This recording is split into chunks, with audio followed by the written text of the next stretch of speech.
The morning mist hung thick over Laurel Creek when Raymond Hutchins found the lunch pail wedged between two skulls, both cracked clean through the temple. The August storm that had torn through Kanawha County the night before left a century-old white oak sprawled across his back pasture, its massive root ball thrust skyward like a monument to something buried. But it was the message carved deep into the soil-packed underside of the stump that made Raymond's hands shake as he dialed the sheriff. 3 words scratched into the earth with what looked like a railroad spike. We weren't alone. 80 years earlier, 19-year-old Mabel Thornton and her 20-year-old sister Ruth had vanished on their walk to the company store, their empty dinner bucket found floating in the creek 2 days later. The whole of Coal Ridge had searched every hollow, every mine shaft, every hunting cabin for miles. They never thought to look beneath the roots of the oak tree that had shaded the sisters' favorite picnic spot since before the Civil War. Some secrets, it seems, can only be unearthed by time itself. The whistle at Blackwater Mine No. 7 shrieked across Coal Ridge at exactly 5:30 every morning, splitting the mountain silence like an axe through kindling. By the time its echo died in the hollows, smoke was already rising from 100 chimneys, and the Thornton sisters were lacing up their work boots on the front porch of their daddy's company house. Mabel, 19, had inherited their mother's quick laugh and quicker temper. Ruth, barely past 20, possessed the kind of steady patience that made her the unofficial peacekeeper in a house full of coal miners. Both worked the day shift at Morrison's company store, weighing out flour and salt pork for the mining families who paid in scrip instead of real money. August 15, 1931, started like any other Tuesday. The air hung heavy with the promise of thunderstorms, and the creek that wound past the store ran lower than anyone could remember. Old-timers said it was a sign of something coming, though they couldn't say what. "Creek's talking different today," their father, Samuel Thornton, had mentioned over breakfast, his blackened hands wrapped around a tin cup of chicory coffee. He'd worked the deep seams for 23 years, long enough to read the mountain's moods in the water's voice. The sisters packed their usual lunch of cornbread and beans into the dented pail that had belonged to their grandmother. They'd take turns carrying it on the mile walk to Morrison's, swinging it between them like they'd done since Ruth started working there 3 summers back. That Tuesday morning, nobody in Coal Ridge knew they were watching Mabel and Ruth Thornton walk to work for the very last time. The store occupied the bottom floor of a 2-story frame building painted company green, with Morrison's name spelled out in white letters across the false front. Inside, the familiar smells of coffee beans and kerosene mixed with the perpetual dust that settled on everything in coal country. Ruth manned the counter while Mabel kept the ledgers, tracking who owed what to the company and who'd managed to pay down their debt. By noon, the heat had driven most customers away. The sisters ate their lunch on the store's front steps, watching heat waves shimmer off the dirt road that connected Coal Ridge to the outside world. A road most folks traveled only twice, coming in to work the mines and leaving in a pine box. Across the street, the white oak that had stood sentinel over the hollow since before West Virginia was even a state cast its shade across the spot where the sisters liked to spread their mother's quilt on Sundays. Its trunk was so wide that 4 grown men holding hands couldn't circle it, and its roots, they said, ran deeper than the mine shafts themselves. Nobody paid attention when the sisters locked up Morrison's at closing time. Nobody watched them start their walk home along Laurel Creek, lunch pail swinging between them. Nobody saw what happened in the gathering dusk as storm clouds built over the ridgeline. But somebody knew. Samuel Thornton woke at midnight to the sound of his wife crying. Margaret sat upright in their iron bed, clutching her nightgown to her throat. her eyes fixed on something only she could see. "They're calling for help," she whispered. "Can't you hear them?" Samuel listened to the silence of Coleridge after shift change, the settling of company houses, the distant hoot of an owl, the murmur of Laurel Creek running over the stones. He heard nothing that resembled his daughter's voices. "Just a dream, Maggie," he said, though something cold had settled in his stomach. "Girls are fine. Probably fell asleep reading." But when dawn broke gray and heavy over the hollow, Mabel and Ruth's beds remained untouched. Their dinner pail was gone, along with Ruth's Sunday shawl and Mabel's hair ribbons. Samuel found their bedroom window open, though neither sister had ever been known to climb out after dark. Margaret insisted they'd run off to Charleston, or maybe all the way to Pittsburgh, chasing dreams bigger than Coleridge could hold. But Samuel knew his daughters. They'd never leave without a word, never abandon their jobs at Morrison's when the family needed every cent of scrip they could earn. By 8 o'clock, half the men from the morning shift had joined the search. They combed the creek bank from the company store to the old logging bridge, calling the sisters' names until their voices echoed off the canyon walls. They checked every root cellar, every hunting cabin, every place two young women might have taken shelter from the storm that had blown through just after midnight. It was Ezra Dill's bloodhound that found the lunch pail, floating in an eddy pool a quarter-mile downstream from town. The dented tin container bobbed against a fallen log like something discarded, its lid gone, contents long since washed away. "Girls went in the water," declared Sheriff Buck Manley, a man whose investigative skills had never been tested by anything more complex than Saturday night knife fights and shine runners. Creek was running high after that storm. They slipped, couldn't swim good enough to fight the current.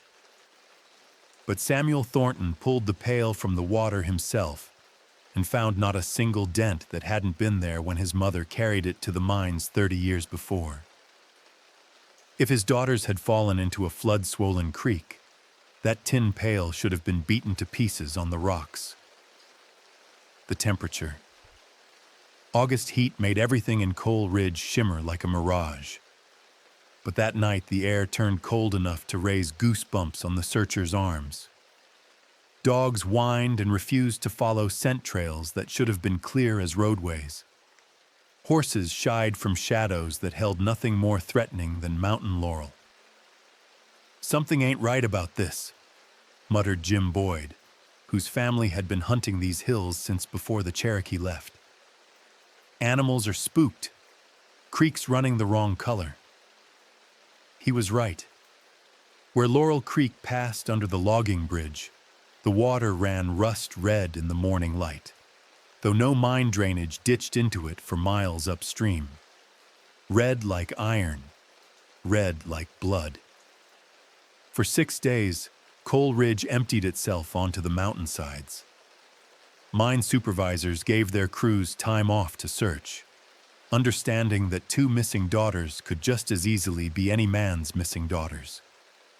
They worked in methodical lines across the ridges, beating through briars and laurel thickets, checking every sinkhole and cave opening they could find.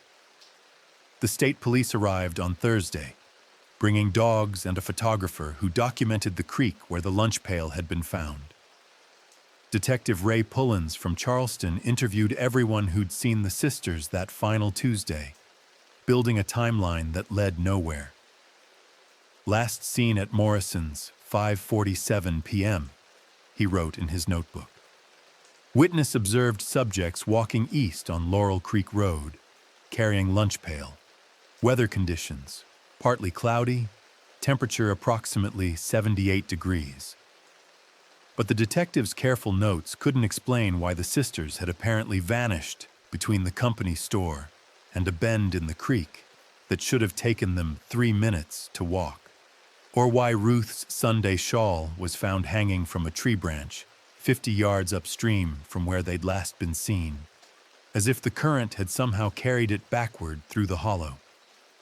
The search teams worked their way through every structure in Coal Ridge: the schoolhouse, the company church, the tool sheds and root cellars and privies. They checked the abandoned mine entrances where cave-ins had sealed the tunnels decades earlier. They dragged the deeper pools in Laurel Creek and walked every game trail that crossed the mountainsides. What they didn't do was look beneath the white oak. The tree stood exactly where it had always stood, its massive canopy offering shade to anyone willing to climb the slight rise above the creek bank. Children played beneath its branches during recess from the company school. Families spread quilts in its shade for Sunday dinners. Young couples carved initials into its bark and made promises they meant to keep forever. Nobody thought to examine the ground around its roots, where the earth seemed slightly disturbed, as if something had been buried and covered over with fallen leaves. Nobody noticed that the grass grew differently in a rough rectangle near the tree's base, greener and thicker than anywhere else in the hollow. They should have paid attention to what the dogs were trying to tell them. Every bloodhound brought to Coal Ridge that week refused to approach the white oak. They'd follow scent trails to within 20 yards of the tree, then stop dead, hackles raised, whining like animals in pain. Their handlers assumed the dogs were confused by conflicting scents from decades of picnickers. But dogs don't typically refuse to track because of leftover ham sandwich odors. The official search ended on Sunday, August 23rd, after 8 days of finding nothing but questions. Detective Pullens filed his report concluding the sisters had likely drowned in Laurel Creek during the thunderstorm. Their bodies swept downstream toward the Kanawha River and possibly all the way to the Ohio. Tragic accident, he wrote. No evidence of foul play. But Margaret Thornton never stopped believing her daughters were calling for help from somewhere in the hollow. Every night until her death 15 years later, she sat on her front porch listening for voices that never came. She never knew how close she was to hearing them. Reverend Thomas Pike ministered to Coal Ridge from a company-built chapel that doubled as the schoolhouse during weekdays. On the Sunday after the Thornton sisters disappeared, he delivered a sermon on the Valley of Dry Bones, his voice echoing off walls that still smelled of chalk dust and children's lunch pails. But it was what happened after the service that would haunt him for the rest of his life. 3 men waited for him outside the chapel as families dispersed to their Sunday dinners. Pike recognized them immediately. Luther Ashe, the mine foreman. Dr. Eugene Carper, who'd been treating Coal Ridge's injuries and ailments for 20 years. And Judge Harold Whitman, who held court one Tuesday each month in the back room of Morrison's store. The most powerful men in Coal Ridge, standing in the shadow of the white oak like they had business that couldn't wait for daylight. "Preacher," Luther Ashe said, his voice carrying the authority of a man who decided which miners worked and which went hungry, "we need to talk." They walked him to the creek bank, far enough from the company houses that their conversation wouldn't carry to curious ears. Judge Whitman did most of the talking, his words measured and careful, like a man accustomed to being obeyed. "Terrible thing about the Thornton girls," the judge began. "Accident like that shakes the whole community. People start seeing threats where none exist, imagining dangers in every shadow." Pike nodded, uncertain where this was leading. He'd baptized Mabel and Ruth in Laurel Creek 7 summers ago, watched them grow from children into young women who never missed a church service or a chance to help their neighbors. "Point is," Dr. Carper interjected, "sometimes a community needs protecting from its own fears. Sometimes the kindest thing is to let sleeping dogs lie." The preacher felt something cold settle in his chest. These weren't men offering comfort for the grieving. These were men delivering a warning. "Don't know what you're suggesting," Pike said carefully. Luther Ashe stepped closer, close enough that Pike could smell the coal dust that never quite washed out of a foreman's clothes, no matter how hard his wife scrubbed. "We're suggesting that some questions don't need asking," Ashe said. "Some stories don't need telling. Those girls are gone, preacher. Best thing for everyone is to let them rest in peace." Judge Whitman produced a leather portfolio from his coat pocket, the kind he used for legal documents. Inside was a single sheet of paper covered in his careful handwriting. "Letter of recommendation," the judge explained. "Congregation in Parkersburg is looking for a new minister. Good position, better pay than what the company provides here. Man could make a real life for himself down there." Pike stared at the paper without taking it. "And if I'm not interested in moving to Parkersburg?"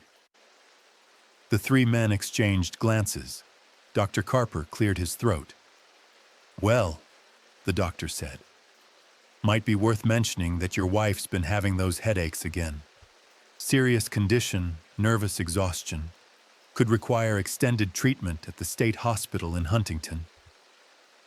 The threat hung in the air like morning mist. Pike's wife, Sarah, had suffered from melancholy after their second miscarriage, spending 3 months at the hospital 2 years earlier. The doctors had control over who stayed and who was released. What would you do? The question haunted Reverend Pike for 47 years, until he confessed the truth on his deathbed to a young pastor who would eventually share the story with a newspaper reporter. What would you do when the men who controlled every aspect of life in your town made it clear that asking the wrong questions would destroy your family? Pike took the letter of recommendation. 2 weeks later, he announced that the Lord had called him to minister in Parkersburg. He preached his final sermon in Coal Ridge on September 13, 1931, choosing his text from Ecclesiastes. "For everything there is a season and a time for every purpose under heaven. A time to speak and a time to keep silent." Before he left Coal Ridge, Pike walked to the white oak one last time. He stood in its shade and wondered what secrets lay buried in the mountain soil, what truths powerful men were willing to kill to protect. He never found the courage to dig. Morrison's company store reopened 3 days after the sisters disappeared, with Mrs. Helen Carpenter managing the counter and the company's ledger books. She'd worked as a bookkeeper before her marriage, and the mine supervisors trusted her to handle the complex system of scrip and debt that kept Coal Ridge families tied to the company. What Mrs. Carpenter found in those ledger books would have shocked the community if anyone had been allowed to see them. The Thornton sisters had been meticulous record keepers, documenting every transaction in Ruth's careful handwriting. But as Mrs. Carpenter worked through the summer entries, she discovered discrepancies that didn't make sense. Supplies ordered but never delivered, payments recorded but never collected, shipments that disappeared between the warehouse and the store. Someone had been skimming from the company accounts, and the amounts involved weren't small. Over the past 18 months, nearly $3,000 in goods and cash had vanished from Morrison's books. In Coal Ridge, where miners earned $8 a week when the mine was running full shifts, $3,000 represented a fortune. Mrs. Carpenter took her findings to Luther Ashe, expecting the mine foreman to launch an immediate investigation. Instead, Ashe studied the ledgers for 10 minutes, then closed them with finality. "Mistakes happen," he said. "Books get confused when you're dealing with scrip instead of real money. Thornton girls probably just made some errors in their arithmetic." But Mrs. Carpenter had been keeping books long enough to recognize systematic theft when she saw it. Someone with access to the store's cash box and inventory had been stealing consistently, carefully, covering their tracks with false entries and altered receipts. "These aren't arithmetic errors, Mr. Ashe," she pressed. Someone's been stealing from the company, and I think the Thornton sisters figured it out. Ash's expression darkened. He reached across his desk and took the ledger books from her hands. "Mrs. Carpenter," he said quietly, "you're new to this job. Lot of pressure, lot of responsibility. Easy to get confused, start seeing problems where none exist. Why don't you take a few days off?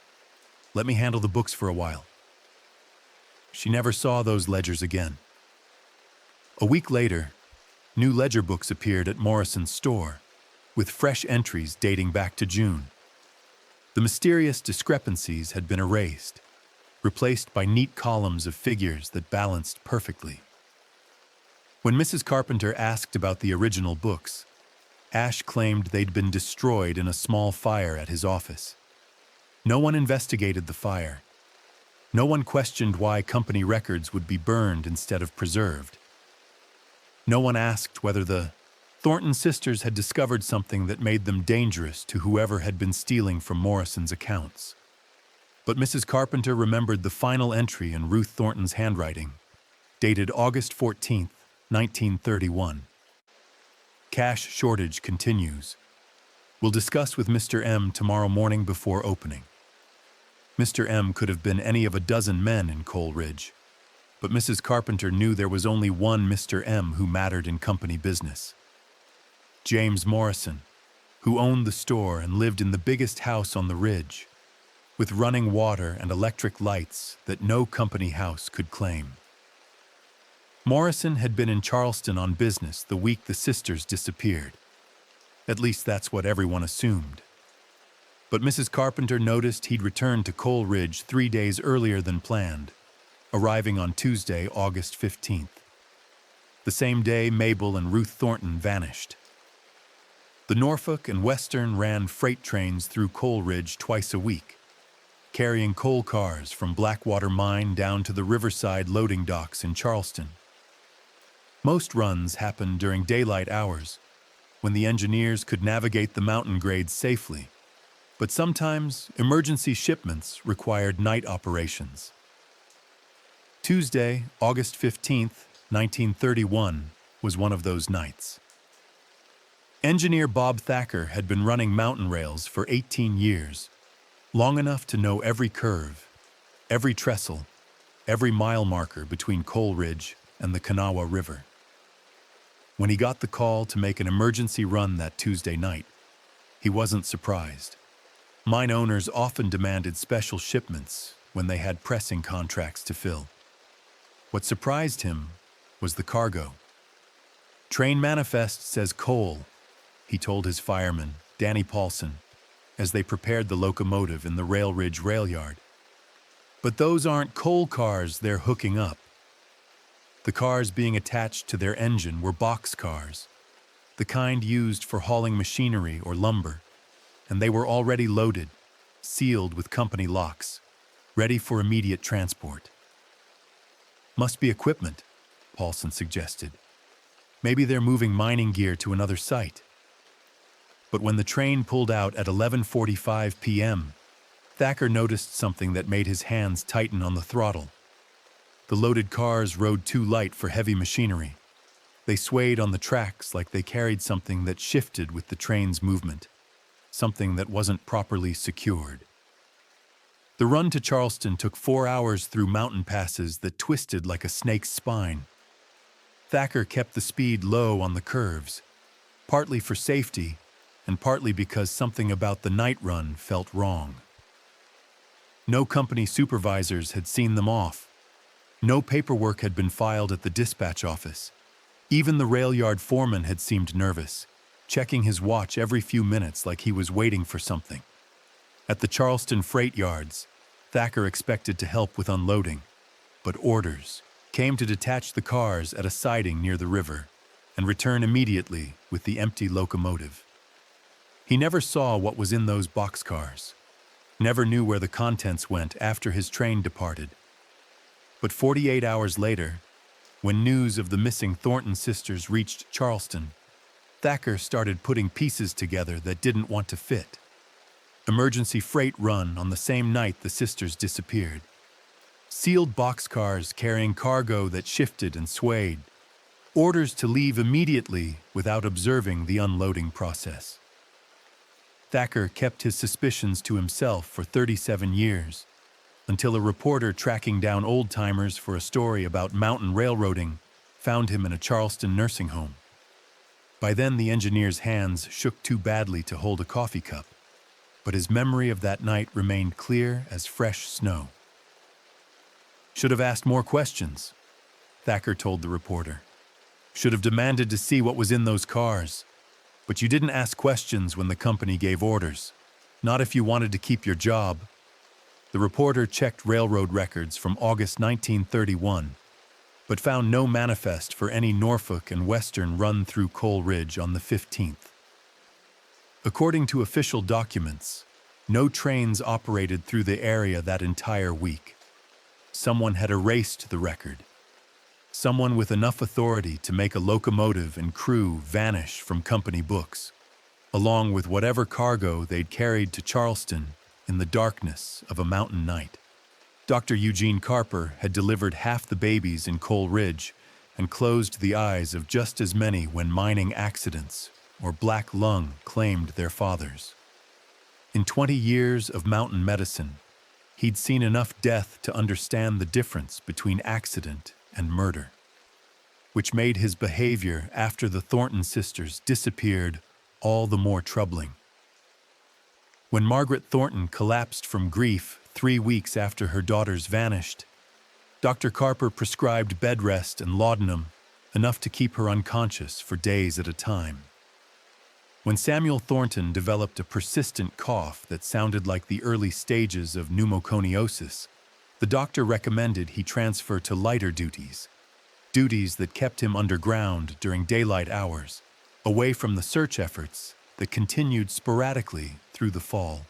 Most significantly, when Mary Alice Gooden claimed she'd seen 2 figures struggling near the White Oak the night the sisters disappeared, Dr. Carper diagnosed her with nervous exhaustion and committed her to the state hospital for observation. Mary Alice had been walking home from her job at the company laundry when she heard voices raised in argument near the creek. She told her husband she'd seen shadows moving under the White Oak, heard a woman scream, then watched as 3 men carried something toward the railroad tracks. But when she tried to report what she'd witnessed, Dr. Carper intervened. "Poor girl's been working too hard," he told Sheriff Manley. "Hallucinations, paranoid delusions. Happens to women sometimes when they're overworked and undernourished. Best thing is professional treatment." Mary Alice spent 6 months at the state hospital, receiving treatments that left her unable to remember much about the night of August 15th. When she returned to Coal Ridge, she never again mentioned seeing shadows under the White Oak. Dr. Carper's medical bag contained more than stethoscopes and laudanum bottles. On the afternoon of August 16th, mine workers observed him carrying what appeared to be surgical instruments down to the creek bank, along with several bundles wrapped in oilcloth. He spent 3 hours alone near the water, and when he returned, his clothes were stained with what looked like rust from the creek's iron-rich water. Or blood, though no one in Coal Ridge was willing to say so aloud. The doctor's behavior grew stranger as autumn settled over the hollow. He began making night calls that no one had requested, driving his Ford down to the creek bank after midnight and sitting in his car for hours, watching the White Oak like he expected something to emerge from its shadows. Mrs. Carper confided to her sister that Eugene wasn't sleeping, that he'd started drinking whiskey with his morning coffee and talking to their dead son in his sleep. The boy had been stillborn 8 years earlier, but lately Dr. Carper acted as if he could hear the child calling to him from somewhere in the mountains. "He's carrying a burden," Mrs. Carper wrote to her sister in Huntington. "Something terrible has broken his spirit, but he won't tell me what it is. I'm afraid he's losing his mind." November 12, 1931. Dr. Carper's appointment book, page 47. 2 a.m., emergency call. No patient found. The appointment book contained 15 similar entries between August and December, all describing emergency calls that led to no treatment, no patient, no explanation for why the town's only doctor was driving to the creek bank in the middle of the night. On December 3rd, Dr. Carper locked his medical office and drove his Ford to Charleston, claiming he needed supplies that couldn't be ordered through company channels. He never returned to Coleridge. A telegram arrived 4 days later, announcing that Dr. Carper had accepted a position with a mining company in eastern Kentucky and would not be returning to his practice. The new doctor who replaced him found Carper's office stripped of everything except a single note taped to the examination table. Some things cannot be healed. Judge Harold Whitman held court in Coleridge once a month, dispensing what he called practical justice from a folding table set up in Morrison's store. His jurisdiction covered 3 counties, but most of his cases involved petty theft, domestic disputes, and the occasional claim jumping that erupted when miners tried to stake independent claims on company land. The month after the Thornton sisters disappeared, Judge Whitman canceled his scheduled Coleridge session for the first time in 12 years. "Personal illness," his clerk announced, though several residents spotted the judge's black Studebaker parked behind the company office building that Tuesday, suggesting his illness wasn't serious enough to prevent him from conducting some kind of business in town. When court resumed in October, Whitman seemed like a different man. His usually meticulous appearance had grown sloppy. Wrinkled suits, unshined shoes, a persistent tremor in his hands that made his signature look like chicken scratches.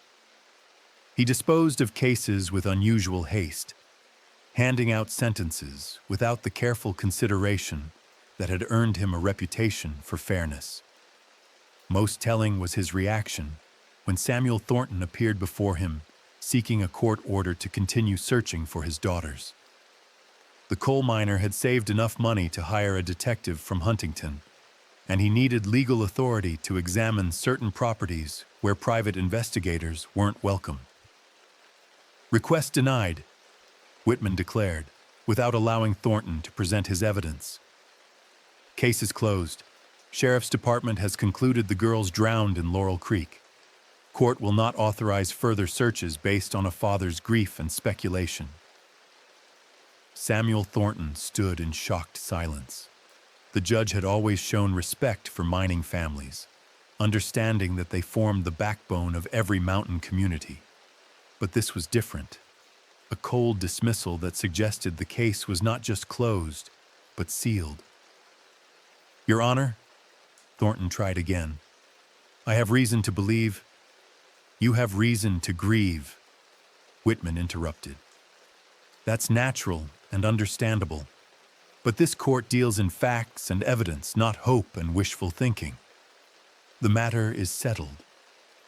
After Thornton left, Deputy Sheriff Clay Hoskins approached the bench with his own concerns. Hoskins had been conducting his own unofficial investigation, following up on leads that Sheriff Manley had deemed unimportant. He'd discovered discrepancies in the timeline of the sisters' disappearance, witness statements that didn't match the official record. "Judge," Hoskins said quietly, "there's things about this case that don't add up. Evidence that somebody might not want found." Whitman's face turned the color of limestone. He closed his court docket and gestured for Hoskins to approach the bench. "Deputy," the judge said in a voice barely above a whisper, "some cases are better left unsolved. Some truths are too dangerous for small communities to bear. You understand what I'm telling you?" Hoskins understood perfectly. A week later, he submitted his resignation and moved to Ohio, claiming family obligations. Before leaving Coleridge, he buried his unofficial case files in a mason jar behind his rental house, convinced that someone would eventually need the evidence he'd gathered. The jar, remained buried for 53 years, until neighborhood children playing in the old Hoskins yard dug it up and brought the contents to their parents. By then, most of the witnesses were dead, and the statute of limitations had expired on any crimes that might have been committed. But the files contained one piece of evidence that changed everything: a hand-drawn map showing the exact location where Deputy Hoskins believed the Thornton sisters were buried, marked with an X beneath the spreading branches of the white oak tree. James Morrison owned more than the company store. His business empire included a lumber mill, a grain elevator, and controlling interests in 3 different mining operations scattered across the mountain counties.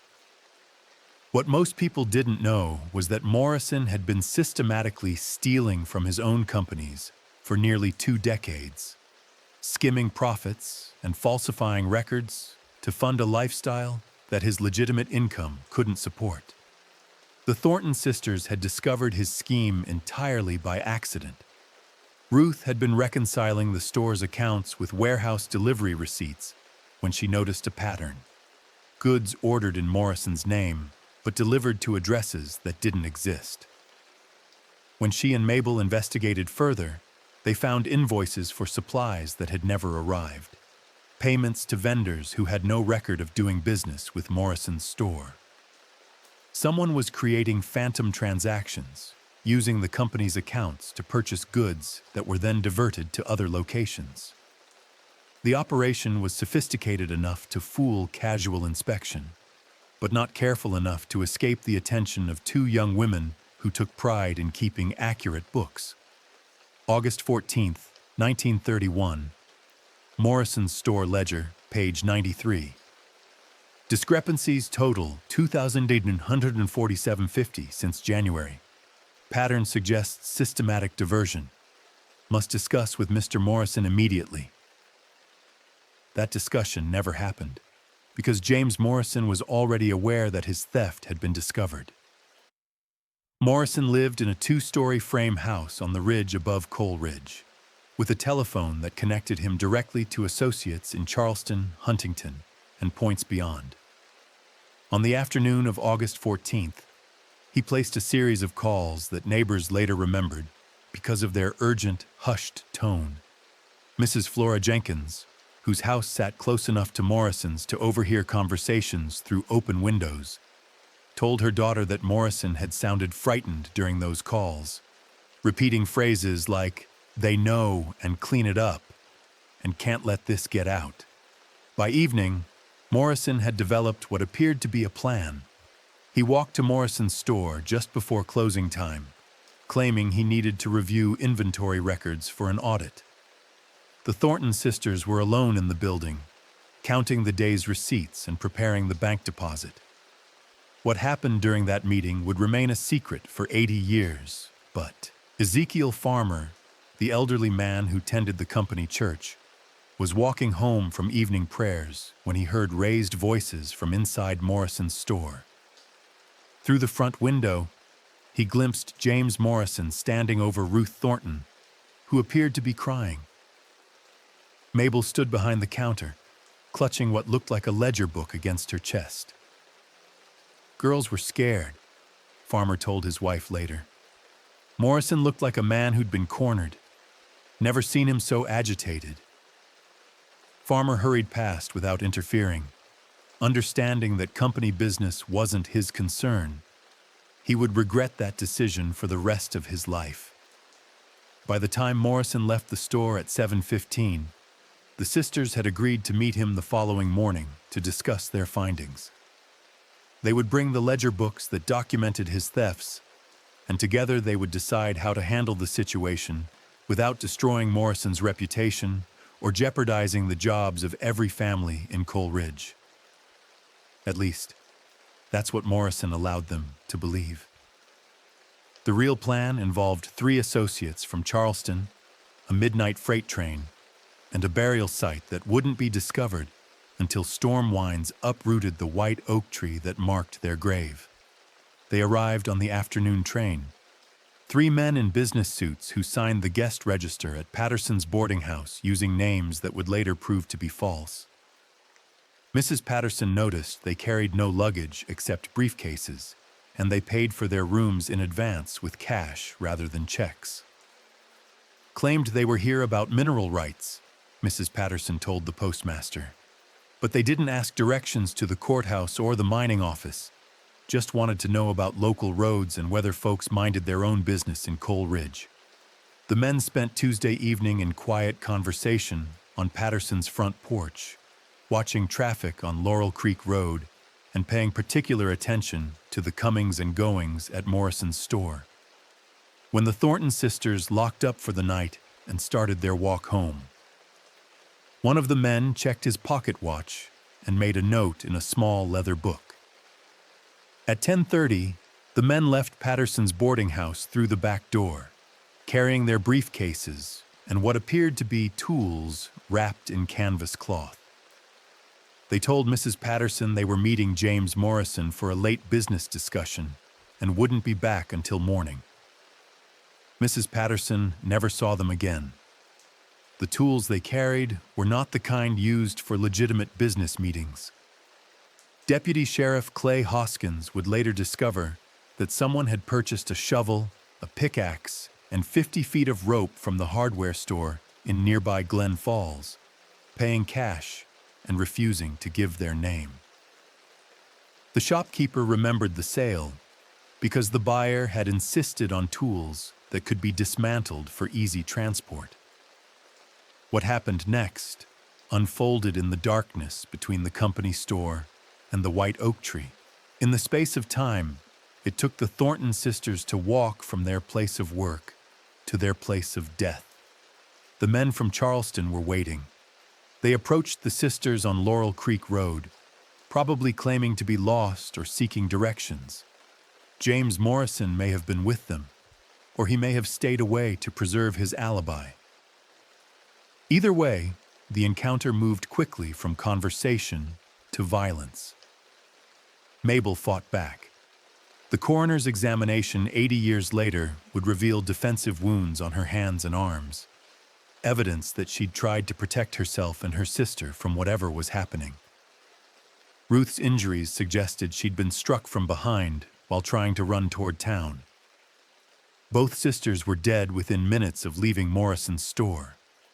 Their bodies were carried to the base of the white oak, where the men from Charleston had already prepared a grave among the massive roots. The hole was deep enough to prevent discovery by casual searchers, and positioned where the tree's root system would eventually grow through and around the remains. The lunch pail was thrown into Laurel Creek to suggest an accidental drowning. Ruth's Sunday shawl was planted upstream to confuse the timeline. By midnight, the grave was filled and covered with fallen leaves, and the men from Charleston were boarding the emergency freight train that would carry them away from Coal Ridge forever. The only witness to the murders was the white oak itself, standing silent guard over secrets that would remain buried until storm winds finally toppled the giant tree and exposed the truth hidden in its roots.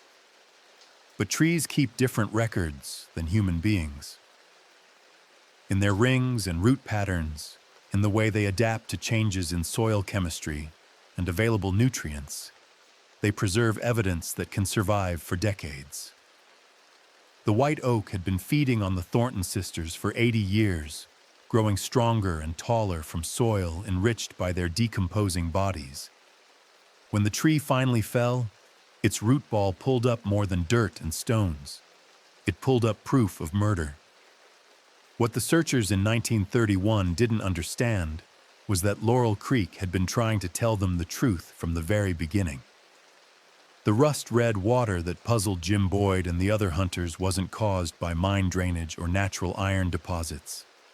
It was blood, diluted by creek water and rain, flowing downstream from the white oak where two young women had been killed and buried in the darkness. The chemistry was simple enough. Blood contains iron, and when it mixes with the limestone filtered water common in Appalachian creeks, it creates a distinctive reddish color that can persist for hours. But you have to know what you're looking for to recognize it. And nobody in Coal Ridge wanted to believe that someone had been murdered near their favorite picnic spot. Dr. Eugene Carper knew what he was looking at. His medical training had taught him to recognize blood in all its forms, and when he saw the creek running red on Wednesday morning, he understood immediately that the official story about accidental drowning was a lie. That's why he spent those 3 hours at the creek bank on August 16th, carrying surgical instruments and bundles wrapped in oilcloth. He wasn't disposing of evidence. He was trying to collect it. Dr. Carper took water samples from the creek and soil samples from the bank, testing them with chemicals he'd ordered from a medical supply house in Charleston. His private laboratory confirmed what his eyes had already told him. Someone had died violently near Laurel Creek, and their blood had mixed with the water that ran past every house in Coal Ridge. But knowing the truth and being able to act on it were different matters entirely. The doctor's diary, discovered years later in his abandoned office, contained entries that revealed his growing desperation as evidence of murder was systematically covered up by the very people charged with investigating the sisters' disappearance. August 18, 1931. Blood chemistry confirms human origin. Multiple samples show consistent iron content suggesting significant hemorrhaging. Sheriff refuses to examine evidence, claims discoloration is natural mineral content. August 22nd. Approached Judge Whitman with laboratory results. He accused me of interfering with official investigation, threatened to report me to medical board for practicing outside my competence. August 28th. Luther Ashe visited my office, made it clear that further testing would be inadvisable, said the community needed healing, not more questions, implied my family's safety depends on my cooperation. The threats escalated throughout September. Someone broke into Dr. Carper's laboratory and destroyed his samples. His medical supplies were contaminated with substances that made them unusable. His car tires were slashed 3 times in 2 weeks. Finally, James Morrison made the doctor an offer he couldn't refuse. "Position open in Kentucky," Morrison told Carper during a meeting at the company office. "Mining operation needs experienced physician. Salary double what you're making here, plus housing allowance and pension benefits. Fresh start for a man and his family."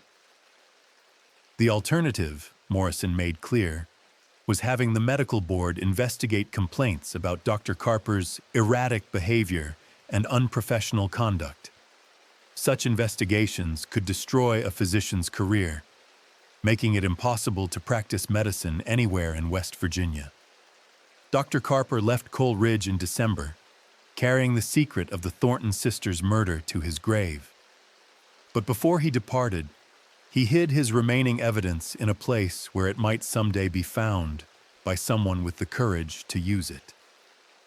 The truth about what happened to Mabel and Ruth Thornton was written in blood chemistry and soil samples, documented in a doctor's careful handwriting, and preserved in glass vials that waited decades for discovery. All it needed was someone willing to look beneath the white oak tree. Ezekiel Farmer lived longer than anyone else who had been in Coal Ridge the night the Thornton sisters disappeared. By the time he reached 93, most of his contemporaries were dead, taking their secrets to mountain graveyards scattered across the hollow. But Ezekiel remembered everything. He remembered the sound of voices raised in argument from Morrison's store on August 15th. He remembered the 3 men from Charleston who carried tools wrapped in canvas cloth. He remembered the midnight freight train that wasn't supposed to exist, and the way Laurel Creek ran red for 3 days after the sisters vanished. Most importantly, he remembered what he saw from his bedroom window at 2:17 in the morning on August 16th. Ezekiel's house sat high enough on the ridge to overlook the entire hollow, including the white oak tree and the creek bank where children played during daylight hours. On clear nights, moonlight through his window provided enough illumination to read by, and the night the sisters were killed was clear as spring water. He watched 4 figures moving beneath the white oak, 3 men and what appeared to be James Morrison, working with shovels and tools by the light of a hooded lantern. They moved with the efficiency of people following a plan, digging and filling, smoothing and covering, erasing any evidence of their work. By dawn, the area beneath the white oak looked exactly as it had before, except for a slight settling of the earth that would disappear entirely after the first good rain. Ezekiel never told anyone what he'd witnessed. Not because he was afraid, though fear certainly played a part, but because he understood that some knowledge was too dangerous for one old man to carry alone. Instead, he began keeping watch. Every evening for the next 37 years, Ezekiel walked to the white oak and said a prayer for the souls he believed were buried in its roots. He brought wildflowers in spring, left coins on the trunk during harvest time, cleared away trash that visitors sometimes dropped in the tree's shade. The children of Coal Ridge grew up thinking the old church caretaker was peculiar, talking to trees and leaving flowers for no one. They didn't understand that Ezekiel was maintaining a vigil, marking a grave that had no headstone, honoring victims whose names were never spoken aloud. When Ezekiel died in 1968, his nephew found a handwritten letter sealed in an envelope marked, "For when the tree falls." The letter contained a detailed account of what the old man had witnessed that August night, along with a map showing the exact location where he believed the sisters were buried. The nephew, a practical man with no interest in old mysteries, filed the letter away and forgot about it. He sold his uncle's house to a young family from Charleston and moved to Florida, never imagining that the letter contained evidence of a crime that had shaped Coal Ridge for decades. The letter remained lost for 43 years, until the nephew's daughter was cleaning out her father's papers and found the envelope among his personal effects. By then, most of the people mentioned in Ezekiel's account were dead, and the statute of limitations had expired on any crimes that might have been committed. But the letter provided what investigators had been missing for 80 years: the exact location of the Thornton sisters' grave, marked by a white oak tree that had been standing sentinel over their bones since the night they were murdered. When Hurricane Sandy's remnants tore through West Virginia in October 2012, the winds that toppled the ancient white oak also completed Ezekiel Farmer's final act of witness. The old man had spent nearly 4 decades guarding the truth, waiting for the moment when justice might finally be possible. The falling tree was his last testimony, delivered from beyond the grave by storm winds that carved the earth like the finger of God, pointing toward evidence that had been hidden too long in darkness. Raymond Hutchins had been walking his back pasture after storms for 15 years, checking fence lines and clearing fallen branches that might interfere with his cattle's grazing. He'd never seen anything more significant than a downed power line or a maple tree blocking his tractor path. But the morning of October 30th, 2012, was different. The white oak that had dominated his property's eastern boundary for longer than anyone could remember lay sprawled across 50 yards of pasture, its massive trunk split where lightning had struck during the height of Hurricane Sandy's fury. The root ball, thrust vertical by the tree's fall, stood 20 feet high and nearly as wide, creating a wall of soil and stone that would require heavy machinery to clear. Hutchins was examining the damage when he noticed something glinting in the morning sunlight, metal objects scattered among the dirt and root fragments that had been buried beneath the tree for decades. He picked up what appeared to be a rusted lunch pail, its handle corroded but still intact, and a collection of small bones that looked too uniform to be from deer or other forest animals. Then he saw the skulls. 2 human skulls, both cracked through the left temple with what appeared to be tool marks, lay nested among the oak's largest roots. Nearby, the scattered remains of clothing suggested that complete skeletons had once been buried in the tree's root system, gradually disarticulated as the growing roots pushed through and around the bones. But it was the message carved into the soil-packed underside of the stump that made Hutchins's hands shake as he reached for his cell phone. "We weren't alone." The words had been scratched deep into the earth with what looked like a railroad spike or similar tool, preserved by the oak's root system like flies trapped in amber. Someone had wanted to leave a record of what happened beneath the tree, a testimony that would survive only if the giant oak was ever uprooted. Sheriff's deputies arrived within an hour, followed by state police investigators and forensic specialists from the university in Morgantown. By evening, the scene had been photographed, measured, and catalogued with the precision of an archaeological dig. The medical examiner's preliminary findings confirmed what local residents had suspected for 8 decades. The remains belonged to 2 young women who had died from blunt force trauma to the skull, probably sometime during the 1930s, based on fabric fragments and personal effects found with the bodies. More significantly, the positioning of the skeletons suggested they had been buried together in a single grave, then gradually separated as the white oak's roots grew through and around their bones. The tree had been feeding on their remains for 80 years, growing larger and stronger from soil enriched by decomposition. DNA testing would eventually confirm the identities of Mabel and Ruth Thornton, bringing closure to a mystery that had haunted Coal Ridge since before World War II. But the carved message suggested that other secrets remained buried in the mountain soil, other crimes that had never been investigated or solved.